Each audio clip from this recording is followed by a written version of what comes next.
Quem é você quando ninguém está olhando? É uma pergunta simples, mas capaz de mudar tudo. A maioria de nós passa o dia reagindo a mensagens, prazos, notificações, expectativas. Vamos de uma coisa a outra tão rapidamente que raramente paramos para perguntar: o que exatamente estou fazendo aqui? Existe um espaço silencioso entre o nascer e o morrer, onde a própria vida parece sussurrar. O que significa existir?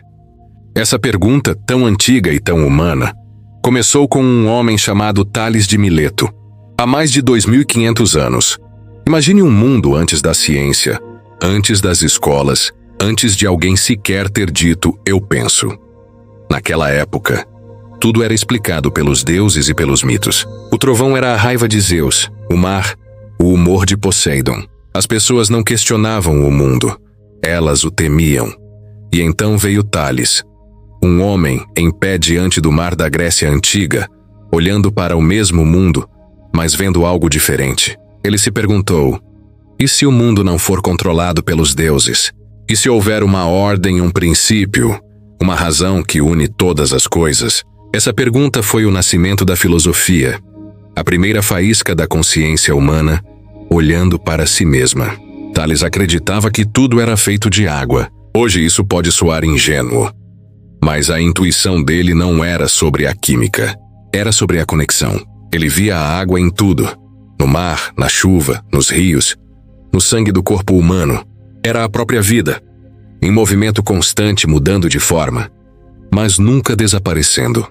Era isso que ele chamava de ser, aquilo que permanece, mesmo quando tudo muda. E essa mesma pergunta que Tales fez à beira da água é a que ainda fazemos quando à noite deitamos e sentimos um vazio difícil de explicar, porque no fundo não mudamos tanto assim. Apenas trocamos os mitos antigos por distrações modernas. Já não rezamos aos deuses pedindo sentido. Nós rolamos telas em busca dele. Procuramos validação em números, curtidas, seguidores, mensagens, como se o significado da vida pudesse ser medido em notificações. Preenchemos todo o silêncio com som, todo instante quieto com movimento, porque parar parece perigoso. Quando paramos, a pergunta aparece de novo: quem sou eu de verdade?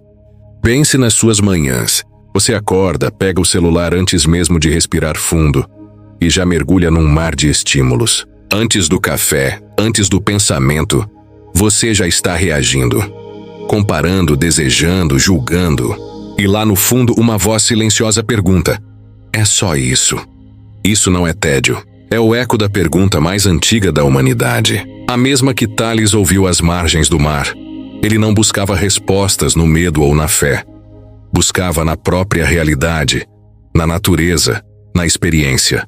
Acreditava que o mundo não era um caos, mas uma ordem viva, esperando para ser compreendida. Esse foi o começo da razão, da ciência, da filosofia. Mas, acima de tudo, foi o começo da consciência. Quando você começa a olhar para a sua vida do mesmo jeito que Tales olhou para o mundo, algo muda. Você começa a enxergar padrões onde antes via apenas confusão. As discussões que se repetem, elas dizem algo. O vazio das noites de domingo não é acaso. A ansiedade antes de abrir um e-mail não é apenas estresse. É um sinal de que algo mais profundo dentro de você quer ser visto. Tales nos ensinou que tudo está conectado. Nada existe isoladamente. E quando você entende isso, até os pequenos momentos ganham significado. O jeito como a luz do sol toca o seu rosto ao sair do trabalho. O som da água correndo da torneira. O ritmo da respiração quando você finalmente para de tentar ser outra pessoa. Ele acreditava que o mundo estava vivo, que o divino não estava no céu, mas em tudo o que existe. Quando disse tudo está cheio de deuses, não falava de religião. Falava do ser, da consciência que atravessa tudo. E talvez seja isso que tenhamos esquecido hoje. Aprendemos a explicar tudo, mas desaprendemos a sentir conexão. Acumulamos informação, mas perdemos significado. Criamos um mundo que se move mais rápido do que a alma consegue acompanhar. A pergunta de Tales não era apenas sobre o universo, era sobre nós. Ele buscava a essência das coisas porque queria entender o que significa existir. Então se pergunte: quando foi a última vez que você esteve realmente presente? Quando olhou o céu sem tirar uma foto? Quando caminhou sem fones de ouvido? Quando ouviu alguém sem pensar no que responderia? É aí que a filosofia começa. Não nos livros nem nas teorias, mas na consciência. Nos momentos de silêncio em que o mundo deixa de ser ruído e começa a respirar junto com você. Tales não destruiu o sagrado. Ele o reinventou. Mostrou que o divino não é algo em que se acredita. É algo que se experimenta. Está no ritmo das marés, no batimento do coração, no simples fato de podermos nos perguntar o que é estar vivo.